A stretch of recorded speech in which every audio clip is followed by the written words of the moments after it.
நல்லா தூங்கிட்டு இருக்கிற நேரத்தில் யாருப்பா அதை டிஸ்டர்ப் பண்ணுறது? யாரு? அப்பா தூங்கிட்டாரா? அப்பா ஸ்லீப்பிங் டெத்தில் இருக்காரு. என்ன ஸ்லீப்பிங் டெத்? மரண உறக்கத்தில் இருக்காருன்னு. நல்ல போர்வை ஏடுறா.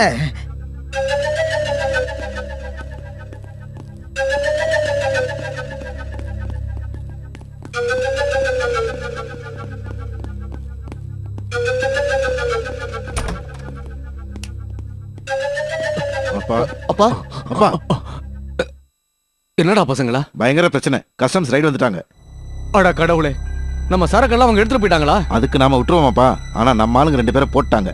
ஐயோ, யார சுட்டாங்க? முகமதுவையும் இஸ்மாயிலையும். ஆனா நாமளும் சலிச்சவங்க இல்லப்பா, கஸ்டம்ல ஒரு ஆளை போட்டாச்சு. இங்க பாருங்கப்பா, நம்ம ஆளுங்க 2 பேரை சுட்டாங்கல்ல, நீங்க குறைஞ்சது 3 பேரையாவது அவங்கள சுட்டுருக்கணும். சரி, இப்ப சரக்கு எங்கடா இருக்கு? சரக்கெல்லாம் நம்ம குடோன்ல ரொம்ப சேஃபா இருக்கு. ஏண்டா பசங்களா, கஸ்டம்ஸ் ஆபீசருக்கு நம்ம மேல சந்தேகம் ஒண்ணு இல்லையே? இல்ல அவங்க யாருமே எங்களை பார்க்கல. கர்த்தரே, உங்கள் கருணை எங்கள் மேல் பதிந்ததற்கு 1000 நன்றி ஐயா.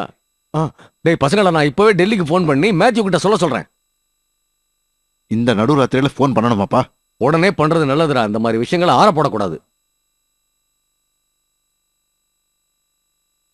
ஹலோ, மேத்யூ தானே? நான் தான் பெர்னாண்டஸ் பேசுறேன்.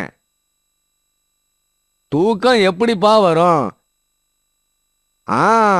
சரக்கு வந்துருச்சு. உங்க கஸ்டம்ஸ் ஆளுங்களோட பெரிய தொல்லையா இருக்கியா? என்னது மாற்றதா? நாங்களா? நிம்மதியா இங்க ஸ்மக்லிங் பண்ணி வாழ்றது கூட உரிமை இல்லைன்னா அப்புறம் நீ எல்லாம் எதுக்கியா மத்திய மந்திரின்னு சொல்லிக்கிட்டு இந்த டெல்லியில போய் உட்காந்துருக்க? சரி, அப்புறம் மாத்தியோ, நீ கோயம்புத்தூர் போற வழியில் அப்படியே சென்னைக்கு வந்துட்டு போ. நாம கொஞ்சம் மீட் பண்ணணும். Okay okay.